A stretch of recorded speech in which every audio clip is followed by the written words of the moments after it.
Digital nomad versus USA lifestyle, which one wins for your wallet? As someone who has lived both lifestyles, lived in Atlanta, Georgia for 10 plus years, lived in Houston, went to college in Huntsville, Texas, and Houston, Texas, and as someone who has traveled to 42 countries, hosted retreats all around the world, traveled through 12 plus countries during the global pandemic, and in beautiful spaces and places like this co-working and co-living in Bali.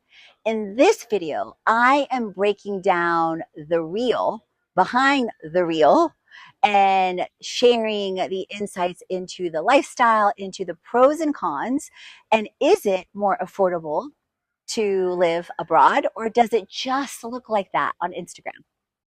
So, what is the digital nomad lifestyle? The digital nomad lifestyle is traveling from Bali to Vietnam, from Colombia to Croatia, and everything in between. It's choosing how rapidly you want to move or how slow you want to travel.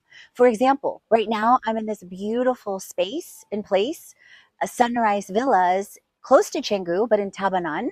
And I've stayed here over the last 2 months, about a month and a half, because after traveling with my parents to Thailand and to Bali and moving every 10 days, I wanted a slower pace. I wanted to connect with more with community.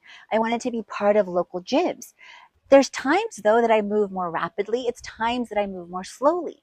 And I stay in this amazing place for less than $600 a month, which if you think about compared to so many places around the world is mind blowing in every single way.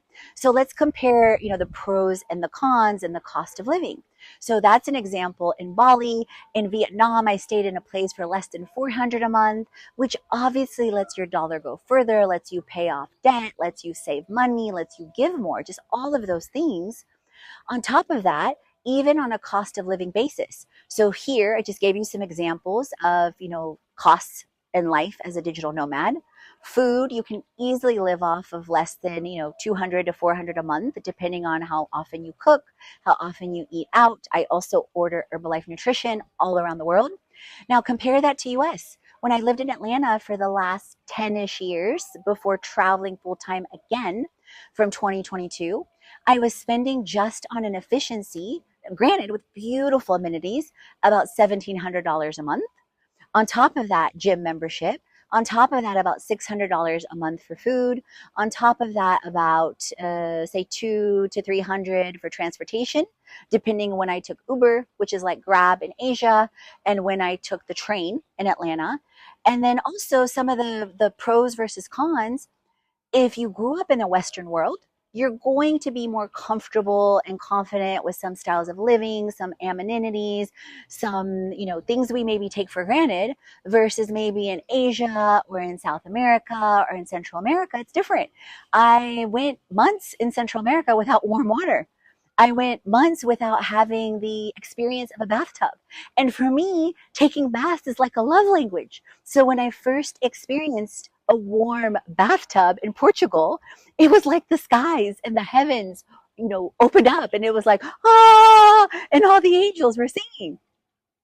So, friends, let's talk about now some money mindset tips if you decide to travel the world. So, a couple of things you want to think about, which, let's be honest, let's be real, I didn't think about either. And different things in the middle of the pandemic, I realized, wait a minute. Yes, the world's shut down. Yes, I can stay here and sit in Atlanta. And I also have a choice. You can have the pandemic. I don't want the pandemic anymore. When my lease was expiring at the end of the year of 2020, I left. Literally through a miracle, a surprise from and grace of God, and showering from heaven, I ended up getting a free ticket through Delta Points that I didn't even remember that I had. And so I flew to Costa Rica for free.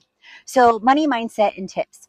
Let's think about things like, okay, how can you pitch brands to stay for free and or get paid? So that automatically can start to cut down your cost of living.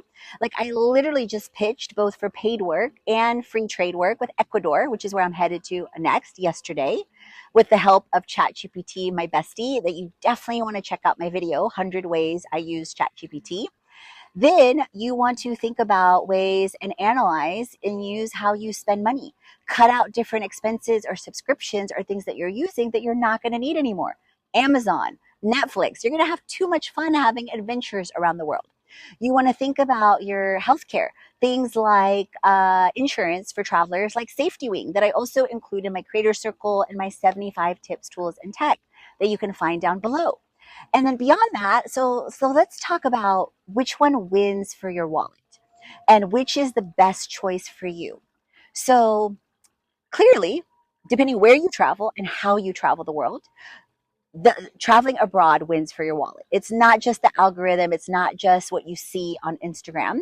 At the same time, if you stay in luxury stays and you pay $200-300, a night, clearly that's more expensive.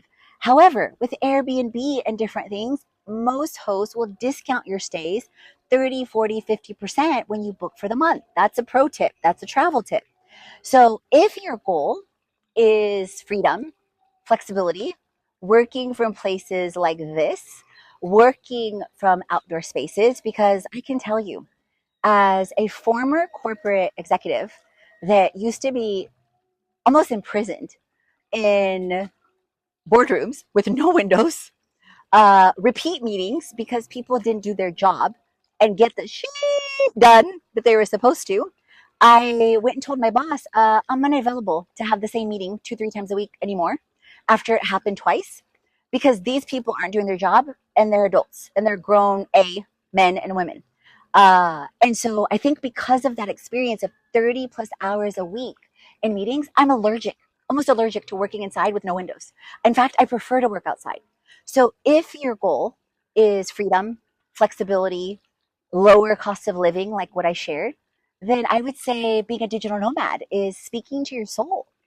If your goal is stability, being close to those that you love for whatever reasons, although I can say I know many couples, many parents that travel the world freely and still find stability in the flow. But if that's your goal, maybe it's stateside. At the same time, digging in deep and asking yourself, what is for you? So comment down below. Is it digital nomad? Is it stateside? And then I would love to see you in the Creator Circle and the preview of the Creator School, where I showcase so many things on health, money, business, and travel, like how to make and manage money like a boss, like how to travel the world and get paid to travel, friends. So tell me if you're traveling the world. Tell me if you thought about traveling the world. Tell me how you're managing your expenses with rising costs in the US and Europe. And let's create it.